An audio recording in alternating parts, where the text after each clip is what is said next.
Наступнай мэтай стаў Мсціслаў, старажытны горад з магутным замкам, сталіца ўсяго ваяводства.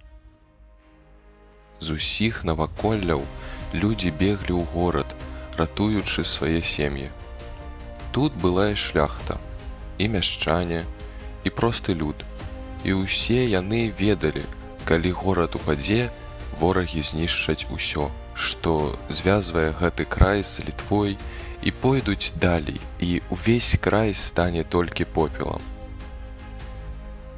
Камандаванне абаронай узяў на сабе мсціслаўскі граднічы Ян Станкевіч, адзін з найбольш выбітных. Войскі маскоўскай дзяржавы ўжо рушылі з Рослаўля ў бок Шумяч, а далей ужо быў Мсціслаў. Здавалася, што дапамогі няма, але нечакана на дапамогу прыйшоў шляхціц